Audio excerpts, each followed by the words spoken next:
Hey guys, Coven here. Welcome to my first ever YouTube video. I'm going to be doing a guide for my favorite hero in the game, Crescent Bellona. I'm going to leave a link to my Twitch channel and my Discord in the description, and I hope you guys enjoy. So we're kicking things off here with the Conqueror Lilius skill 3. I have Moon Bunny Dominio on my side, so we instantly cleanse all of the attack downs. We get the skill nullifier and the immunity buff. Conqueror I'm not going to use S2 because I have full immunity, so she's just going to S1. He has 3 DPS, so he gets a lot of damage off there. Here I'm thinking I want to try and get rid of one of the DPS as soon as possible. So I'm going to set my sights on Landy because we have Arrow to control the martial artist Ken. So I'm going to S2 the Landy for some poke damage, get the attack down. Arrowless skill 3 will go into the martial artist Ken because Arrow gets a cooldown reduction whenever she stuns the target. So that's one less turn we're going to have to wait. Bellona S3, we're going to send it into the Navy Captain Landy. I'm on a destruction set build, so it's really easy to get those kills earlier. As you can see, the Landy just dies. Here, Aiden not really able to use her skill 3 because I have Vigor buff, I have Arrowell, Escort, I have Adamant Shield, so there's very little chance she'd be able to kill there. We're going to fish for the sleep with Moon Bunny Dominio. Conqueror Lilius, I still have full immunity, so she's going to keep S1ing poor Aiden now since Ken is stunned. We are first at S2 off and we get the hit on Aiden. So here, even if we didn't get that hit, I'm not too scared of the Aiden because I think Arrow Bellona has a winning matchup into Aiden. It's very hard for her to punch through that Escort Adamant combo. So even without that hit, I think we're still favored. So I'm just going to soul burn the hand guy here.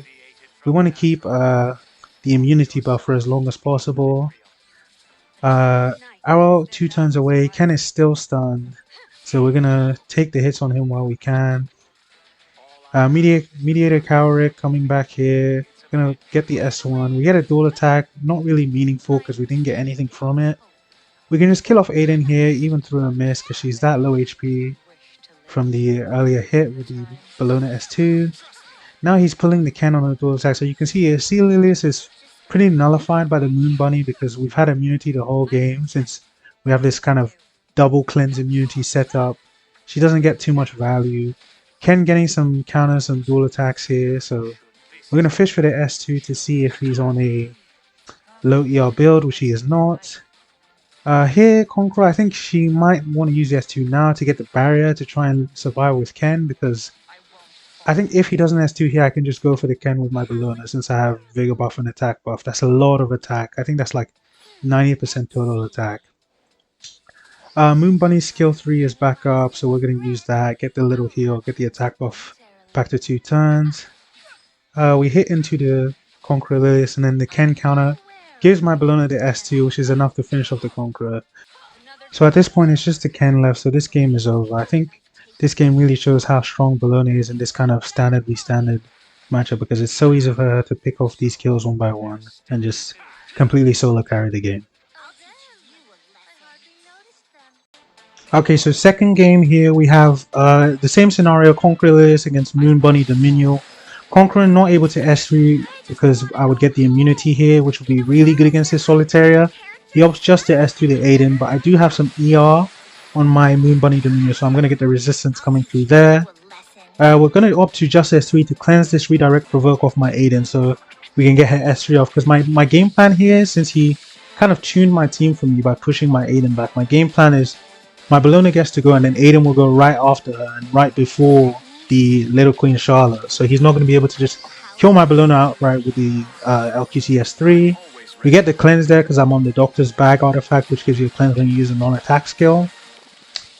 We're just going to rip the S3 here with Blue Tywin because we don't really gain anything from S1ing and we get the defense buff and the defense break on the opponent because he has 2 units with no immunity. So you can see we get the death break on both Conqueror Lilius and Solitaria.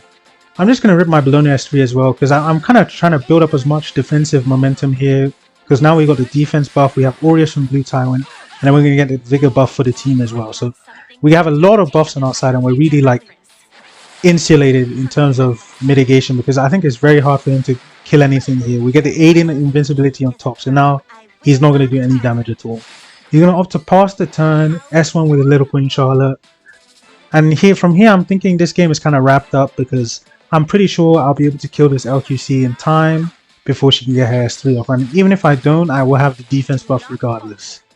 So yeah, Landy stacking up quickly. She's already up to 50. Here we're going to see the real value of blue timing. He gets the hit chance debuff on the initial S1, so I do get the miss on the solid area. But then you can see here the S2 is actually going to stun my Bellona. And this is where blue timing's S2 activates. When your back unit gets stunned or slept, he will instantly proc, giving you barrier immunity alongside a full cleanse. So this is why he's so good against matchups like Solitaria, Death Dealer Ray, Unbound Knight Arrowell, and Ambitious Tywin. So you see the value there. My Bellona instantly comes back, kills off the LQC, and here, from here we know the game is over. We'll opt to Soulburn the Aiden here because we want to stop the attack buff from Landy, but it's not going to matter in the end because Landy does counter and salvo, which means she's just going to die, and that's going to be the end of the game. So here is the last game I wanted to showcase. This time I will have the Conqueror Lilius and my opponent will have the Moon Bunny Dominion. He also has the Green Leica. So we're in a state where he is trying to kill my Bellona, I'm trying to kill his Lionheart Selmia, and as soon as one of the DPS dies, the other side will concede.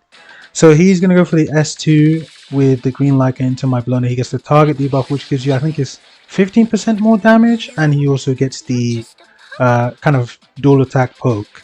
So I'm going to opt to skill 2 the Ras here because I'm thinking I need to stop this Ras and Lionheart from both getting to hit me with the Ras S2 and the Lionheart S1.